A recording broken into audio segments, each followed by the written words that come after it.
What is a totally preventable truck accident, and how do truckers prevent getting involved in one? Hello, I'm Vicki Simons with TruckDriversMoneySavingTips.com. Tonight I'm going to be talking about truck railroad crossing accidents. If you get value from this broadcast, please feel free to give likes, shares, and hearts, and we would appreciate your feedback as well. If you have any comments or questions, you can either leave them below this video during or after the broadcast is over, or you can get in touch with us through our website, TruckDriversMoneySavingTips.com. I will be posting the URL to the page that I'm citing from our website after the broadcast is over. Alright, so newsworthy, expensive, and preventable are all words to describe a railroad crossing accident. It's bad enough when it happens to a four-wheeler, but there is no excuse when it comes to a semi-tractor trailer or commercial motor vehicle being driven by a professional truck driver.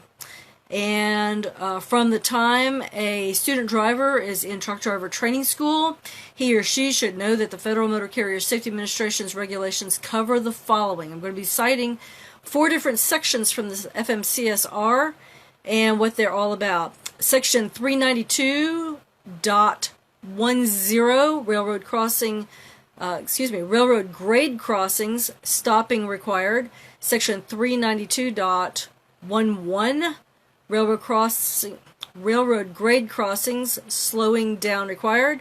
Section 398.4, driving of motor vehicles.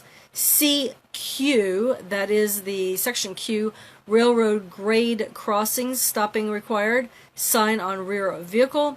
And section 383.51, disqualification of drivers. C, section D, disqualification for railroad highway grade crossing offenses.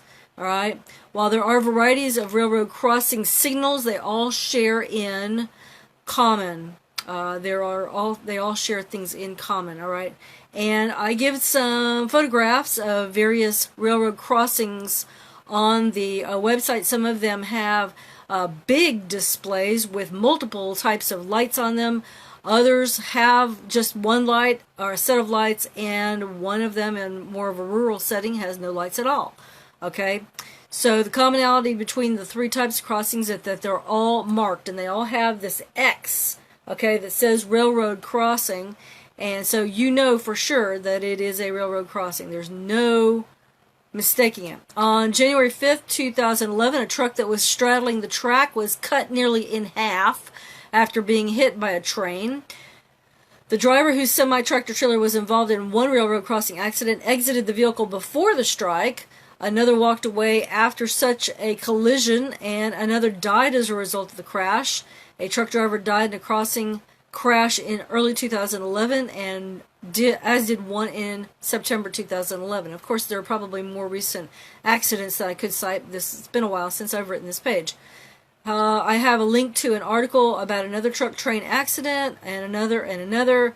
A March 2012 railroad crossing accident resulted in flames reaching high into the air and dark toxic smoke that billowed for 3 hours. According to the article, investigators said it appeared the driver was just about to make a delivery when he collided with the train and his truck burst into flames, and the driver died. On January 28, 2011, the driver of a 2012 I may have a typo there. Peterbilt tractor trailer caused a major train derailment in Red River Parish, Louisiana, sent 4 people to the hospital, and has been ticketed for failure to yield at the railroad crossing.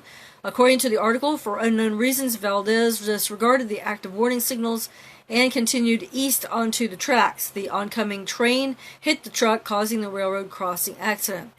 If a truck hits a passenger train, the potential for injuries goes up dramatically. An Amtrak train with 219 passengers hit a truck in a California crossing, sending 20 to the hospital for treatment. Of particular importance with this situation is that police say the signals and caution arms at the crossing were working properly at the time of the crash.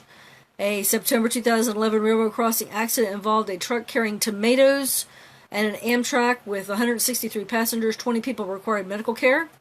And I've got pictures, overhead photos from Google's satellite images of one specific intersection in our home county, showing that an area near a former manufacturing site was where trucks entered and exited a textile plant, and the track is almost vertical to the road there.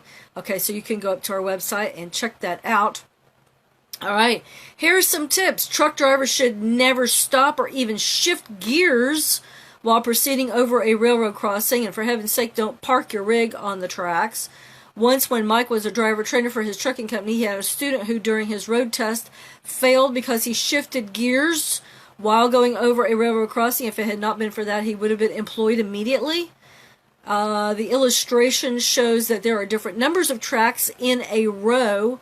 Drivers of all vehicles, especially large trucks, need to be aware of the number of tracks they're preparing to cross and wait to proceed until they can cross all of them at one time, never straddling any of the trucks. The University of Iowa published a document in 1998, and yes, I realize this is dated, entitled External Costs of Truck and Rate.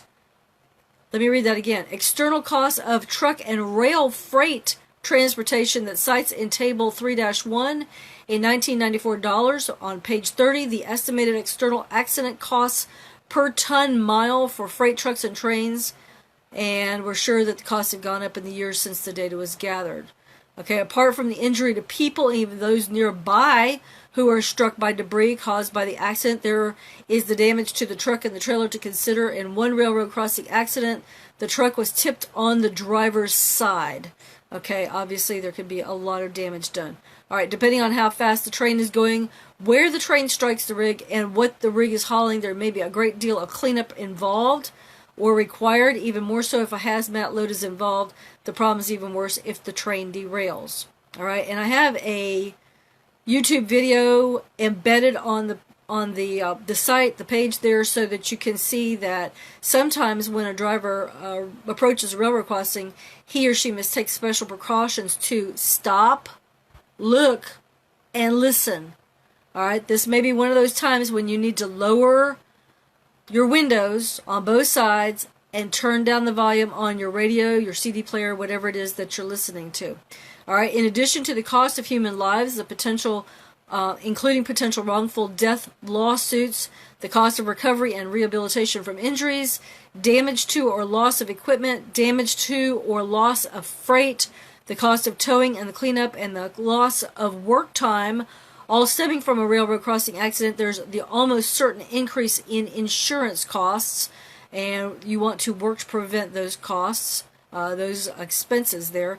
All right, furthermore, the professional truck driver who's involved in a preventable railroad crossing accident will more than likely lose his or her job, and the loss could be permanent. All right, you want to pay special attention to railroad crossing signs and anything. Do not play chicken with a railroad. All right, money saving tips, and I'll get to that in just a minute. If you're getting value from this video, this broadcast, please feel free to share it, like it, comment if you will.